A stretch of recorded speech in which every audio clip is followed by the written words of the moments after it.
Hola, ¿cómo están? Bueno, sigo con el problemita de internet, ¿sí?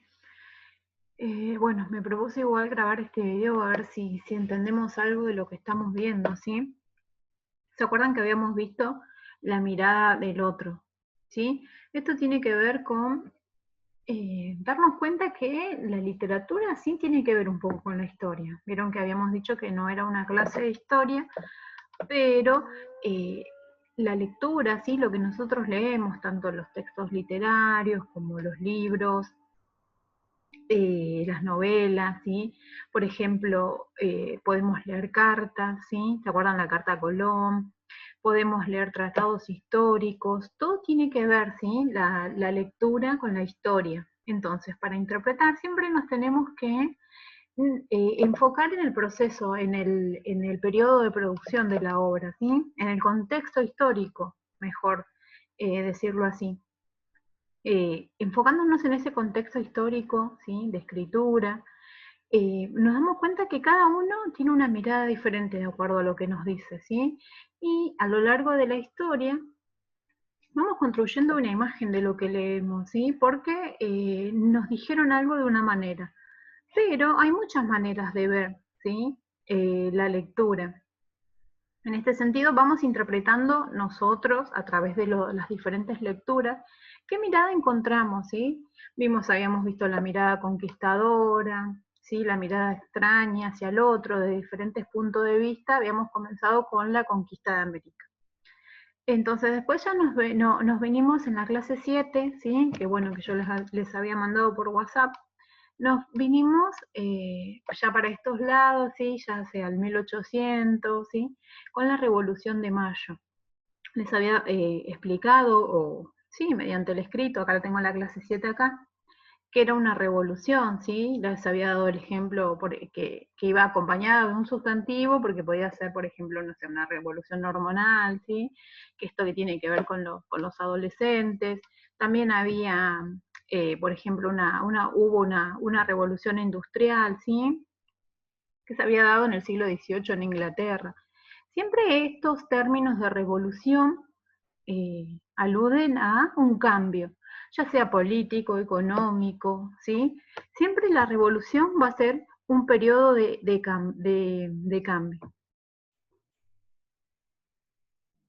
¿Se acuerdan que había un apartado que decía también la revolución política, ¿sí?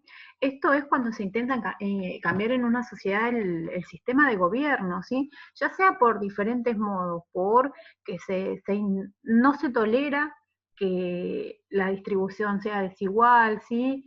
Eh, el sector social, ¿sí? Hay un determinado sector social que no tolera que la desigualdad siga vigente, ¿no? Entonces se produce una revolución política, ¿sí? Yo les había marcado un ideal, ¿sí? De libertad de Aristóteles, ¿sí? Bueno, Aristóteles ya sabemos que era un filósofo griego, ¿sí? De la antigüedad. Nosotros lo leemos también, es un tratado de política. eh, Se van dando cuenta que todo se relaciona con la lectura, ¿sí? La filosofía, la historia, la psicología, la política, todo está relacionado a nuestra materia y no podemos dejar de lado este año, que es el último de ustedes, ¿sí? Y que si bien vienen construyendo una mirada crítica, es importante que veamos todo esto para que después al leer nosotros podamos interpretar, ¿sí? Tengamos espíritu crítico, ¿sí? Mediador, que podamos mirar una cosa u otra y decir, bueno, para ver qué me estás queriendo decir vos, porque vos estás dando tu mirada, pero yo tengo la mía, entonces ahí cómo interpreto esa relación, eso que yo estoy leyendo, ¿sí?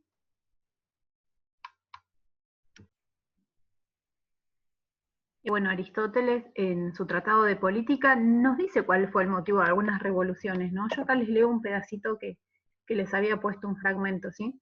La desigualdad es siempre la causa de las revoluciones, cuando no tienen ninguna compensación los que son víctimas de ello. Tengamos en cuenta esto que pasó en el 2000, bueno, no sé si la edad que tenemos cada uno, ¿no? Bueno, hay personas grandes, sí. Lo que pasó en el 2000, que se revolucionó, que tuvo que renunciar el presidente, se había ido en helicóptero. no me acuerdo, creo que había un muerto, sí, en la crisis esa de 2000, se produjo una revolución porque los más afectados éramos nosotros, las clases populares, ¿sí? Esto de que no había dinero, el patacón, el quebracho, el lecop, todos esos billetes que habían sacado, ¿sí? Los sectores populares siempre eran los marginados, entonces el pueblo se levanta, ¿sí? Esto de que yo les había preguntado de qué eran por qué tenían las palabras, ¿no? Porque a través de la palabra un pueblo unido puede hacer muchas cosas, ¿sí? Y eso es temido por la clase dominante, ¿sí? La clase dominante siempre va a ser la que va a tratar de salir beneficiada. Vieron que nos venimos de América, nos venimos para acá, porque tiene que ver, ¿sí? El periodo de revolución con esto de la conquista, ¿sí? Durante la etapa de colonización de América, ¿sí? Los virreinatos y las capitanías dependientes de la corona española, ¿sí? Eh, daban un cierto privilegio a los nacidos en la península ibérica, ¿sí? Esto es en España y Portugal. Entonces los criollos, ¿sí? No toleraban esto para ellos empezó a ser intolerable. Entonces, a principios del siglo XIX, muchos criollos, ¿sí? Estaban insatisfechos y emprendieron la tarea de organizar un plan para independizar las colonias sometidas a España, ¿sí? Con el objetivo de redistribuirse los intereses. Entonces, vieron que se arma esta revolución, ¿se acuerdan cuando vimos la revolución de Mayo? Ya sabemos que nos queremos liberar de la corona española, del virreinato del Río de la Plata, ¿sí? Entonces yo les mostré en la clase 7 un mapita de los virreinatos y capitanías en el siglo XVIII, ¿sí? Vimos que, bueno, el dominio portugués, el virreinato del Río de la Plata, que es el que nos vamos a enfocar nosotros, ¿sí? No nos vamos a ir para otro lado, ¿sí? Para otra parte del continente americano, sino que nos vamos a quedar acá, ¿sí? Que fue la que se produjo en nuestro país. Y hay numerosos escritos, tanto literarios como cartas, como documentos históricos, que nosotros tenemos que interpretar y leer. ¿Sí? Por eso nos enfocamos en la estructura histórica, en el proceso de colonización, de conquista, para interpretar estos textos literarios, ¿sí? Porque el literario es no solamente una novela, un libro de cuentos, ¿sí? Sino que son cartas, documentos históricos, tratados, son textos literarios, ¿sí? Nosotros tenemos que interpretar y tenemos que poder leerlos, ¿sí? Después vamos a volver con los textos argumentativos, espero poder dar la clase el jueves para que nos enfoquemos en los textos argumentativos y algo de gramática y escritura, ¿sí? Vamos a ver un poco de la Revolución de Mayo. No quiero hacer extenso el video porque van a estar horas mirando. Y recordamos que, bueno, esto lo recordamos de primaria seguramente, ¿sí? Porque no nos vamos a detener mucho en la Revolución de Mayo, ¿sí? En los textos inscriptos en esta etapa, ¿sí? ¿Se acuerdan que empezaba en 1810? ¿Se acuerdan la Semana de Mayo? Que nos enseñaban en la primaria los próceres, que veíamos Castelli, Moreno, eso seguramente se acuerdan, ¿sí? Termina con la independencia en 1816.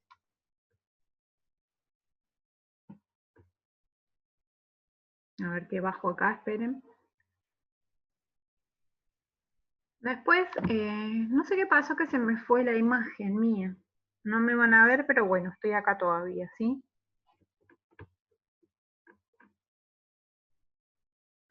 La palabra sí, bueno, ¿se acuerdan que habíamos visto? Les di algo de la revolución política, nos fuimos a la revolución de mayo, ¿sí? Y bueno, acá les explico, bueno, todo esto que ya sabemos, ¿sí? La Semana de Mayo, que los criollos lograron sacar de su puesto al virrey Baltasar Hidalgo de Cisneros, ¿sí? Lo reemplazan en la primera junta de gobierno, que era fiel al rey Fernando VII de España, ¿sí? Bueno, acá van a ver los próceres, esto seguramente ya lo saben, ¿sí? Hay un texto fundamental, ¿sí? Que es el que yo les di a leer, sí, que era el Plan Revolucionario de Operaciones de Mariano Moreno. este texto es importante, ¿sí? Porque se dice, ¿no?, que es enigmático, porque muchos dudan si es auténtico o no, ¿sí? Vieron que hay escritos, hay tratados, y por ahí no podemos descifrar su autenticidad, ¿no? Porque si bien puede haber algún escrito que haya dejado algún prócer, siempre no sabemos si fue modificado, si hay cosas que fueron agregadas, cuánto de ficción hay, ¿no? Esto lo vamos a ver también después cuando les dé el concepto de ficción de Saer, que él había subido el texto a Classroom, ¿sí? Esto lo vamos a ver el jueves y si mañana me solucionan el problema, ¿no? Entonces muchos dudan de la existencia de este texto, ¿sí? Y tiene un plan que siguió la primera junta de gobierno para combatir a los partidarios de la monarquía, ¿sí? Entonces yo les di que lean el fragmento, ¿sí? Para que tengamos algunos hilos conductores del pensamiento revolucionario de esa época. Y comienza el texto comienza con una frase que dice: la verdad es el signo más característico del hombre de bien, la resignación, el honor, la grandeza de ánimo en las arduas empresas son las señales más evidentes de un corazón virtuoso, verdadero, amante de la libertad, de su patria, y nos da una serie de principios, ¿no? Nos dice también que la América ha proclamado su independencia para gozar de una justa y completa libertad, para que no carezca de las luces que se le han encubierto hasta ahora y que pueden conducirla en su gloriosa insurrección. Si no se dirige bien a una revolución, si el espíritu de intriga, ambición y egoísmo sofoca el de la defensa de la patria, en una palabra, si el interés privado se prefiere al bien general, ¿sí? Todo esto yo les había preguntado cuál era el sentimiento que se debe privilegiar sobre los demás para Moreno, ¿sí? Que era el sentimiento de patria y de libertad en principio, ¿sí? Yo fui recibiendo diferentes respuestas, ¿sí? ¿Y qué ideales guían la búsqueda de la independencia, ¿sí? Cuando nosotros leemos, tenemos que saber interpretar estas cosas que se nos preguntan, ¿sí? Para gozar de una justa y completa libertad, ¿sí? Es un ideal de que no haya corrupción, más que nada, ¿sí? Que todos tengan como objetivo un bien en común para toda la patria, ¿sí? Dice que la ambición y el egoísmo sofoca la defensa de la patria. Entonces quiere todo lo contrario. Quiere que no haya ambición, quiere que haya unidad entre el pueblo, ¿sí? ¿Y cuál es el peligro que puede hacer caer la revolución? Era la última pregunta. El peligro sí que puedo recaer es que iba a haber muertes, asesinatos, ¿sí? Y no podía ser algo revolucionario pacífico, siempre había que pelear con las armas, ¿no? Como hemos visto a lo largo de toda nuestra historia. Entonces, bueno, esas eran las primeras preguntitas que les había hecho, ¿sí? Después nos fuimos a la ficción de la revolución, ¿sí?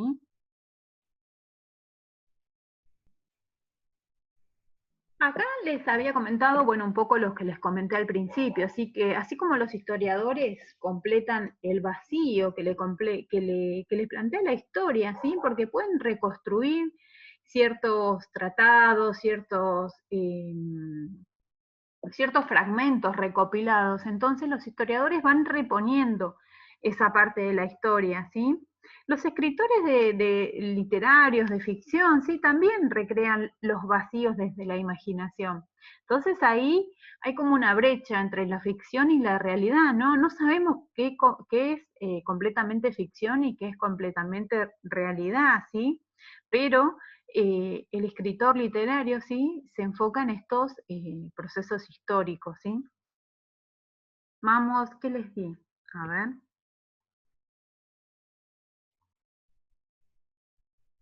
Les di, sí, un fragmento de la novela de Andrés Rivera, La revolución es un sueño eterno, ¿sí? Acá, bueno, Castelli narra la amarga decepción que sufre tras haberle dado a los criollos los argumentos necesarios para liberarse de España, sin recibir a cambio más que la soledad, la pobreza, la muerte. Vamos a ver que la mayoría de los llamados, entre comillas, próceres, ¿no? Terminan solos, desarmados, muchos terminan desamparados también en la pobreza. Les di que lean el fragmento de la novela, ¿sí? No lo voy a leer ahora porque se me hace largo, ¿sí? Acá podemos ver los problemas internos que sufría la Argentina, ¿sí? Tras la revolución. Entonces no podemos tomar como completamente verdadero esto, ¿sí? Porque hay acá, como les había dicho al principio, un problema que no sabemos qué es completamente verdad y qué es completamente ficción, ¿sí? Si bien hay algunas novelas consideradas históricas, por eso no podemos deducir que todo lo que dice es completamente verdad. Siempre tenemos que estar alerta, ¿sí? Lo mismo sucede a lo largo de la historia sobre los próceres, ¿no? Que venimos construyendo la imagen que nos da la escuela y la imagen que a la escuela le conviene que nosotros sepamos, ¿sí? Les había dado un par de preguntitas, porque les parece que las palabras pueden ser algo temido por los gobiernos, ¿no? Esto es lo que yo les comentaba al principio, que un pueblo unido, con palabras, ¿sí? Eh, con unidad, puede hacer muchas cosas. Y les había preguntado qué otros casos de censura de palabras conocés, ¿sí? Vieron que a lo largo de la historia hubo noticias, ¿sí? De censura. Eh, Después en la Constitución se publicó, ¿sí? Una ley, ¿sí? De que no podía haber censura previa, pero ustedes se van a ir dando cuenta que vieron que hay como una guerra entre Canal 13, TN y C5N, ¿sí? Cada gobierno trata de censurar el canal opositor. Eso, fíjense, presten atención en eso, ¿sí? Entonces yo les preguntaba qué casos de censura conocían. ¿Y qué más? ¿Qué efecto te parece que puede tener la reivindicación de una figura revolucionaria como la de Castelli en la novela en la actualidad? ¿Sí? Yo les preguntaba a ustedes que ahora en la actualidad, ¿no?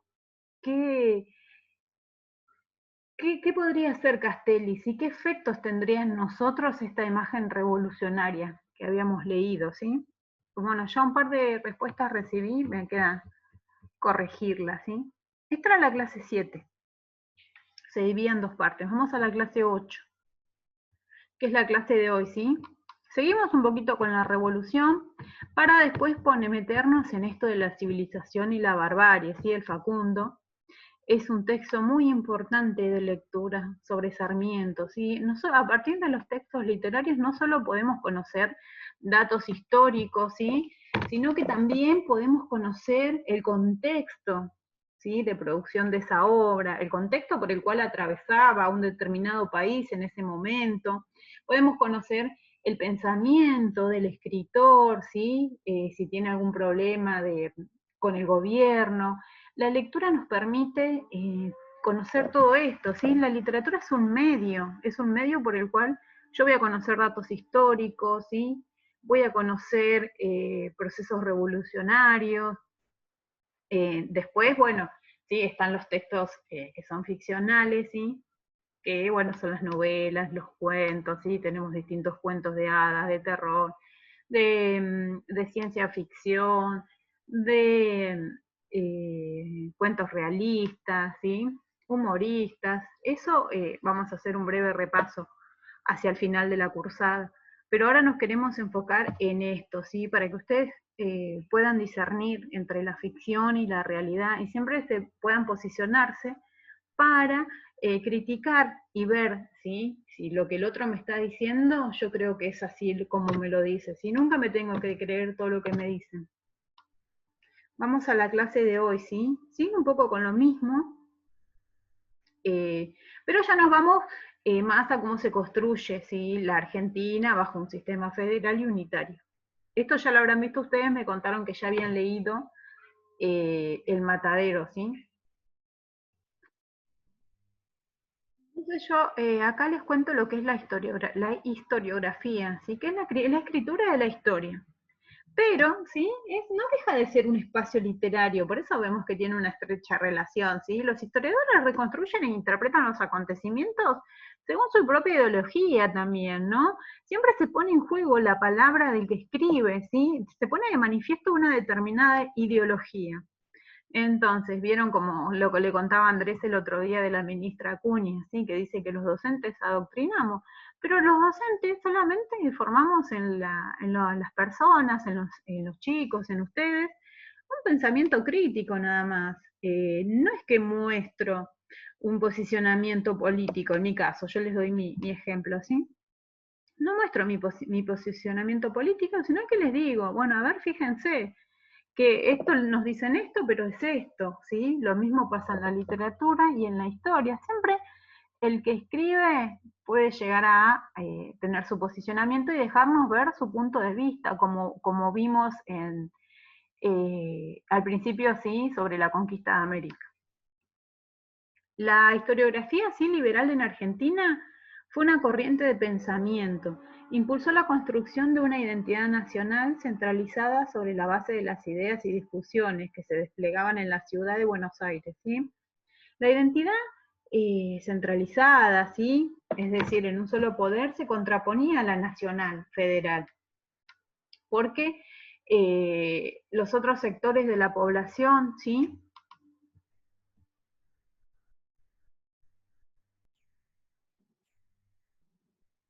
Se me tilda un poquito, ¿sí? Porque los otros sectores de la población tenían una determinada ideología. El sostén ideológico de la forma liberal de escribir la historia fue la ideología del progreso, ¿sí? Lo más benéfico para el país era la inserción de la Argentina en el mercado mundial a través del comercio marítimo. Pero bueno, se enfocaba en esto, sí, en tener contacto con las principales potencias europeas, en especial Gran Bretaña. Para lograr esto, en el plano político, había que incentivar la inmigración y la llegada de capitales extranjeros para favorecer el desarrollo de la civilización.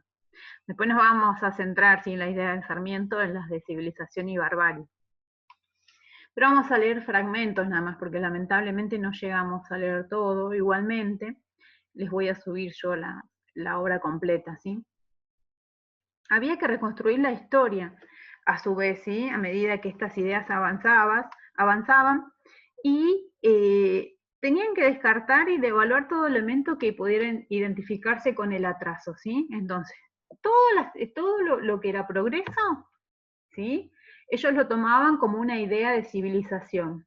Todo lo que era progreso estaba bien porque era una forma de civilización. Y todo lo que nos producía atraso, ¿sí? Era una forma de identificar al atraso con la barbarie. Que vamos a ver también eso después, a qué le llama barbarie exactamente, ¿sí? El progreso conducía a esto, ¿no? A la idea de conformar una civilización, ¿sí? Pero a su vez desplazaba a los habitantes de las provincias, ¿sí? Esto conducía al olvido de los pueblos originarios, como habíamos visto en América, ¿sí? A la imposición de una cultura, esto de tratar de civilizarlos, ¿no?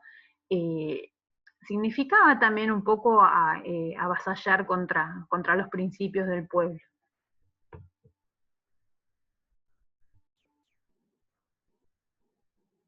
Sí, y bueno, la equiparación del progreso con la culminación del proceso revolucionario llevó al aplastamiento del federalismo del interior, al genocidio indígena. Esto, ¿se acuerdan que habíamos visto, habíamos hablado un poco de la conquista del desierto? Y aísla un poco, ¿no? A lo que es América Latina, un poco de nuestro país, ¿sí? Entonces nosotros como ciudadanos de hoy en día, ¿sí? Y que tenemos una visión que fueron construyendo nosotros a lo largo de la historia sobre estos hechos históricos, sobre los próceres, sobre los acontecimientos, sí tenemos que pensar un poco eh, qué fue este plan civilizatorio, ¿sí? Dijimos que en principio estaba ligado a la orden de progreso, y todo lo que era atraso para ellos era bárbaro, ¿sí? Esto tenía que ver con la barbarie. Entonces, eh, no sabemos, ¿no? ¿Qué fue más bárbaro? Si el plan civilizatorio o lo mismo que ellos le llamaban bárbaro, ¿sí? Y el hecho de no saber leer, no escribir, eso tenía que ver con ser bárbaro, ¿sí? se lo atribuían a los indios, a los gauchos, como una marca de ignorancia, ¿sí? A lo largo del tiempo. Entonces, Mitre, ¿sí? Mediante sus textos historiográficos, fomenta la institucionalización de este tipo de historia liberal como la oficial argentina. Entonces ahí tenemos, ¿no?, un punto de vista. ¿Qué es lo que van formando también los mismos escritores acerca de esto, de la civilización? ¿Sí? Entonces, la forma de escribir de Mitre, vamos a ver que tiene eh, adeptos que lo imitaron y enseñaron el pasado de la perspectiva mitrista. ¿Sí? Entonces, nosotros vamos viendo a lo largo de estos escritos cómo se sigue la historia, la enseñanza, desde una perspectiva determinada, ¿sí? Acá vamos a ver sobre Mitre, ¿sí? La historia de San Martín, por ejemplo, es una producción clásica de este tipo de historiografía que destaca y ensalza una figura individual. De San Martín estamos hablando, ¿sí? La acción y por sobre la acción del grupo, destaca esto, ¿no?, que les decía yo, la figura individual, y la construye como si fuera el retrato de un hombre perfecto, para identificar luego este perfil en el ser nacional que todos deben imitar. Entonces ahí tenemos que ponernos a pensar, ¿no? A partir de este San Martín, ¿no?, este ideal de individualismo que se construye a través de la historiografía, es algo que deben imitar sin generaciones posteriores. Vamos a ver entonces, los invito a leer, ¿sí?, este fragmento de Historia de San Martín que escribió Mitre. Esto lo leen ustedes, ¿sí? Y van a responder unas preguntas según lo que ustedes interpretan, ¿sí? Describí las principales características de este San Martín creado por Mitre, ¿sí? Hay un texto que nos habla de cómo Mitre construye esa figura individualista de San Martín, ¿no? Y yo les pregunto si es similar a la imagen del libertador que se suele transmitir a los niños. Se van a acordar qué es lo que le transmitieron a ustedes de San Martín, y van a comparar si es lo mismo que se transmite en la escuela con lo que transmite Mitre en este texto, ¿sí? ¿Qué conducta censura? Censurar es como prohibir, ¿sí? Mitre, cuando habla de ausencia de proyecciones hacia al idealismo y sin apetito. ¿Qué valores tiene que tener un ciudadano para parecerse a San Martín? No son difíciles las preguntas, solamente hay que tratar de interpretar a qué se refiere en el texto, ¿sí? ¿Qué otro personaje histórico conoces vamos a ponerle conoces, que haya sido construido de esta manera perfectista? Acá vamos a pensar en algún prócer, ¿sí? Que nosotros ya hablamos de esto en clase igual. ¿Se acuerdan cuando hablamos de Sarmiento? Que bueno, que sí, que el Día del Maestro, que la educación, que las escuelas, pero esto ya lo hablamos en clase. Es siempre volver sobre lo mismo, ¿sí? Es profundizar, no es inculcarles a ustedes tampoco, bueno, no, porque los próceres no fueron ningunos buenos, no fue, ¿sí? Sino que ustedes a través de esto vayan sacando sus propias conclusiones, ¿sí? Después les doy otro texto, ¿sí?, para finalizar. Es otro fragmento, ¿sí?, Historia de San Martín y Emancipación Sudamericana de Mitre, ¿sí? Dice, la impresión que a primera vista produjo Bolívar a San Martín fue de repulsión, al observar su mirar gacho, su actitud desconfiada y su orgullo mal reprimido. Bolívar, más lleno de sí mismo, miró a San Martín de abajo arriba. Vio simplemente en él un hombre sin doblez, un buen capitán que debía sus victorias más a su fortuna que a su genio, ¿sí?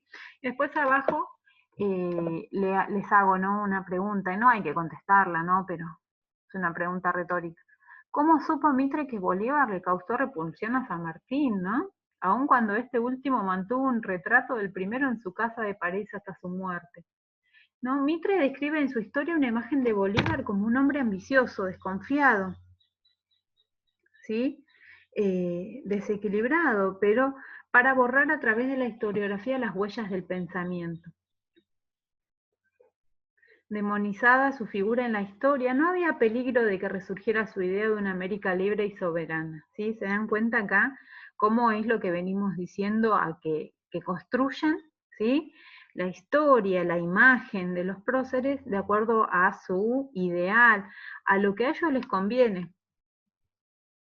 ¿Sí? Es curioso, dice que el Mitre historiador fuera un admirador tan grande del equilibrio, cuando el Mitre político solo encontraba la manera de equilibrar las cosas exterminando la otra parte.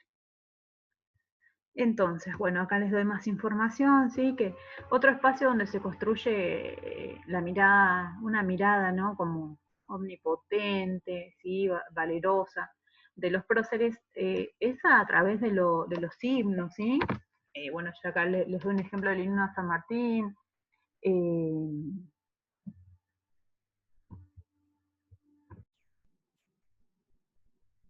himno a Sarmiento también, ¿sí? Y varios himnos que hay hacia los próceres. Entonces, así también se construye una imagen que quiero mostrar, ¿sí?, a través del tiempo. Con esto, bueno, les estoy mostrando esto que veníamos reivindicando ya desde la conquista de América, ¿sí? Después, la historiografía revisionista, les pongo de título, ¿sí? La reivindicación del federalismo, ¿sí? Que es más que nada una contraposición a la historia oficial transmitida por Mitre, ¿sí? Porque eh, surgen de los estudios textos sobre los caudillos federales, ¿sí? José María Rosa, por ejemplo, desde una nueva perspectiva que privilegia a los actores sociales como grupos que hacen la historia, más allá de las personalidades individuales. Después se va construyendo, ¿no?, una historia más grupal, digamos, ¿sí?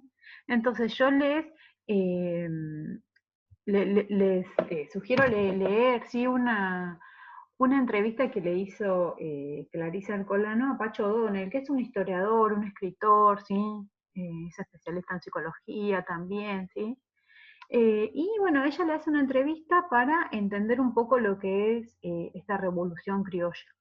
Hay algo interesante también que después vamos a ver, ¿sí? Ahora con esto de la reivindicación de la mujer, vamos conociendo, ¿sí? Por ejemplo, Juana Zurduy, mujeres revolucionarias, Juana Manso, que no se nombraban en la historia, ¿sí? Es un poco también para charlar esto, que bueno, vieron que los movimientos feministas luchan con esto del lenguaje, con la inclusión, ¿sí?, con el patriarcado que se viene sosteniendo hasta ahora, pero también vemos en la historia de la revolución de nuestro país cómo la mujer también es desplazada, ¿sí? No se la tiene en cuenta.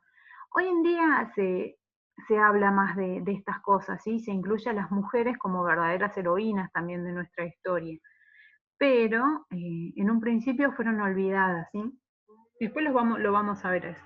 Entonces yo les sugiero que lean, ¿sí?, esta entrevista y les hago unas preguntitas cortitas que son como actividad, no se las leo ahora porque ya se me hace re extenso el video, ¿sí? ¿Cómo caracteriza Pacho O'Donnell a la historiografía mitrista?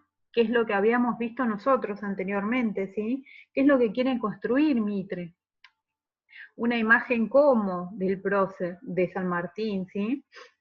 ¿Qué lugar le adjudica a la mujer dentro del proceso revolucionario? Esto que yo les conté recién, van a encontrar un poco de lo que habla O'Donnell, ¿sí?, sobre la mujer en el proceso revolucionario, que en principio fue olvidada, y después les voy a mostrar algunos textos, ¿sí?, de Juana Zurduy. Hoy en día, por ejemplo, cuando vamos en cuarto ética, les damos a los chicos a leer textos, ¿sí? La épica es lo que tiene que ver con la guerra, con el heroísmo, siempre hay un héroe que hace un camino, ¿sí? Y siempre fue adjudicado a la épica española, ¿sí? Con el mío Cid, la canción de Rolando, también estos no sé si conocen los héroes de la guerra de Troya, Odiseo, ¿sí?, de la Odisea, o Ulises, también llamado Ulises, ¿sí? Siempre se construye la figura heroica a partir de los hombres. Hoy en día, por ejemplo, yo me estoy enfocando más en los procesos revolucionarios de nuestro país y hacerle ver a los chicos estas imágenes de heroínas eh, desmistificadas un poco, ¿sí? Desterradas de la historia de nuestro país. Después les pregunto qué diferencia encontrás en esta forma de construir la historia y la sostenida por la historiografía liberal, que es la que se detalla al principio, la que leímos antes, ¿sí? Entonces, esta va a ser la clase de hoy, pero no se preocupen, que después cuando volvamos, ¿sí? Cuando podamos hacer las clases por... A ver que se me tildó. ¿Está? No, es horrible con los datos porque no... Se me corta mucho. Me queda tildada la imagen de...